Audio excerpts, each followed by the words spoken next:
জ্ঞান পূর্ণ ভক্তি সর্বসাধ্য সার।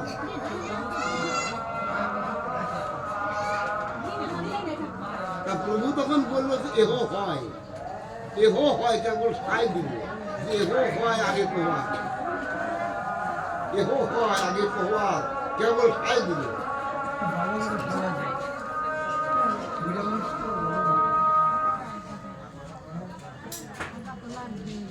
তাহলে ভক্ত ভগবান যদি মিলি চলতে পারে না, হ্যাঁ, সিঁড়ি ভাইয়া যখন উঠা হয় ওই সিঁড়ি একটা মিল করে আছে না, 1 2 3 4 মিল আছে না, ওদের 10 মিল যদি পাও দেয় ও কি করবে, ওখান থেকে পড়িয়ে ক্লিয়ার। তাহলে ভক্ত ভগবান ওই রূপ মিলিয়ে চলতে হবে, নইলে কোনো কাজ হবে না।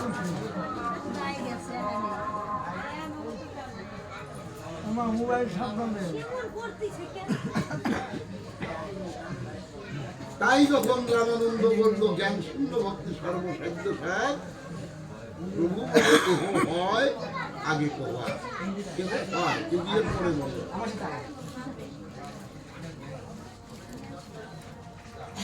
যখন বললো যে কান্তা প্রেম সর্বসাধ্য সার, মুখ চাপিয়ে ধরল রামানন্দের, আর বলা যাবে না। এর ভিতরে তত্ত্ব রয়ে গেল, এই কান্তা প্রেম যে সর্বসাধ্য সার, এই কান্তার আছে আবার 3টি গতি, 3 ভাগে ভাগ করেছে। কান্তার আছে 3টি গতি, 3 রতি, 3 ভাবের গতি। 2 রতি হলো নিম্ন গতি, রসায় যাতে খণ্ড।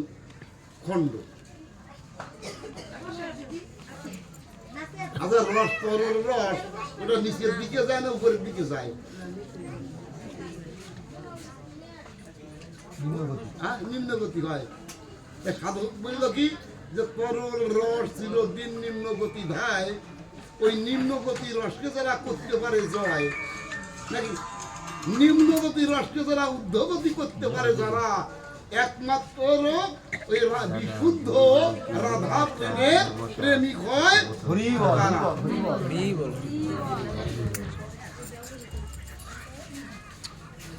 এখন কারো প্রশ্ন থাকতে পারে যে তরল রস আবার নিচে ছাড়া উপরে যায় কি করে, নাকি প্রশ্ন আসতে পারে না? পারে কি যে তরল রস নিচের দিকে যাবে, যদি গড়া দিকে যাবে না, তা উঁচু যাবে কি করে, প্রশ্ন আসতে পারে। আচ্ছা, যেমন পুকুরের নাই জোয়ার ভাটা, চৌদিকে মাটি দেওয়াটা, বড় বড় সাধুর বেটা ওই বদ্ধ বাড়ি যাবে কেমন করে? পুকুরে কি জোয়ার ভাটা আছে? নাই। চৌদিকে মাটি দেওয়াটা, ও নদী নালায় যাওয়ার কায়দা নাই, আছে নাকি? হ্যাঁ, ও যায় কি করে? ওই তরল রস কি করে যায়? তাতে বাষ্প হয়, বাষ্প হয়ে কোন দিক যায়? নিচে যায় না উপরে যায়? যায় কি উপরে? জয়। আমি কিন্তু বলতেছি না, ভক্তরা বলতেছে উপরে যায়।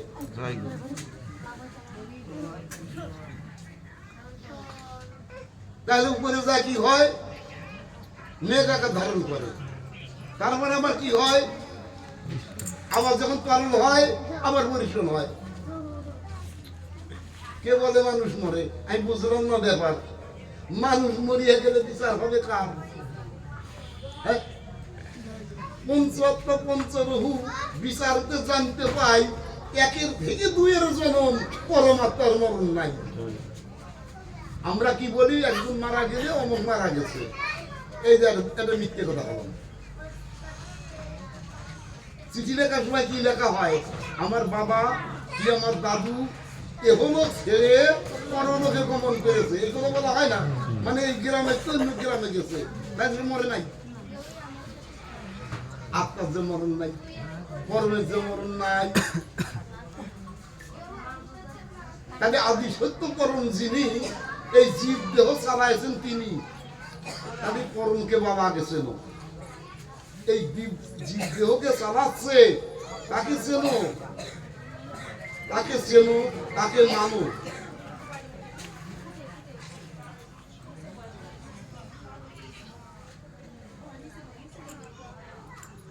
তাই আদি সত্য পরম যিনি জীব দেহ চালাইছেন তিনি শক্তিবিহীন দেহখানি হয়ে যায় বেকার।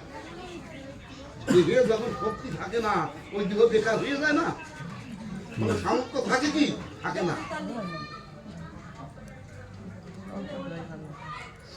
যেমন সাগর হইতে আসে পানি, কি করে নদীতে ভেসে বেড়ায়, তাই তো।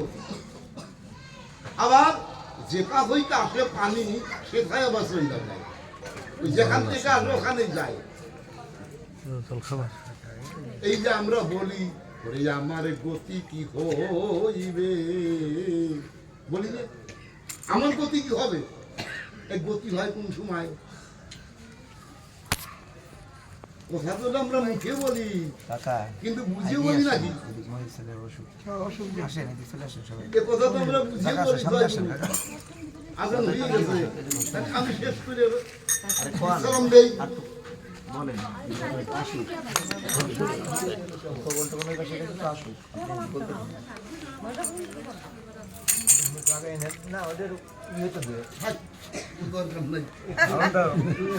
এখন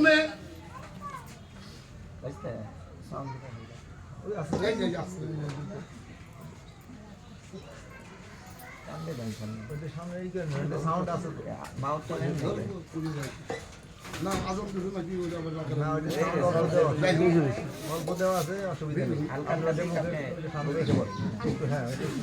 এখন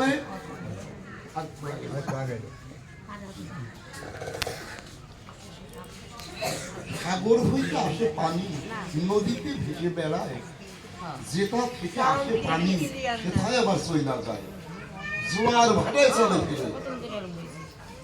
সাগর কিন্তু শুকায় না রে, তেমনি মানুষ চলে ফেরে মনসুর কয় বারবার। তাহলে আমরা তো জোয়ার ভাটায় এসেছি, জোয়ার ভাটাতে আমরাও এসেছি। যোগে না জাগলে আসা যায় না, যোগে জাগে যার বাইরে যোগ, যোগে জাগে, যোগে যদি কেউ জাগতে পারে, বোঝা গেল তথ্যটা, যোগে জাগে যার বাইরে যোগ, তার কোনোদিন কোনো কালে বিয়োগ নাই।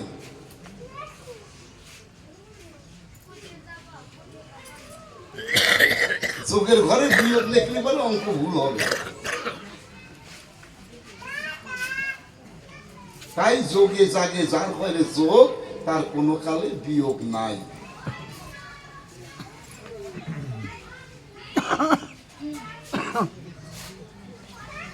মহাপ্রভু দেখলো যে এই জগৎজি মহাজনের অমূল্য সম্পদ, যা জীবের হাতে দেওয়া হয়েছিল, যা হয় ওই তবিল জীব রাখে না, জীব স্বভাব রাখে না।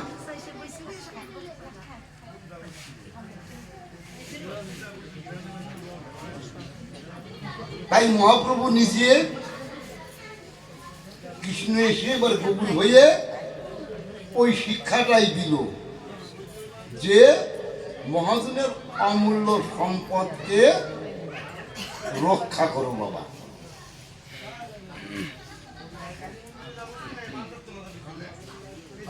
নইলে কি হবে, শেষকালে হবে দুর্দশা।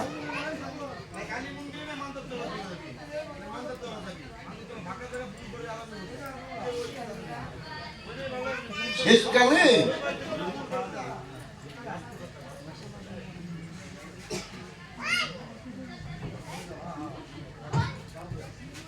তাই যদি কেউ আমরা সামর্থ্য থাকতে জৈবনের প্রথম বিকারে যে জন হরিনাম করে, পেয়ে নামের শক্তি নিষ্ঠা ভক্তি, সে রয় না ভাবে।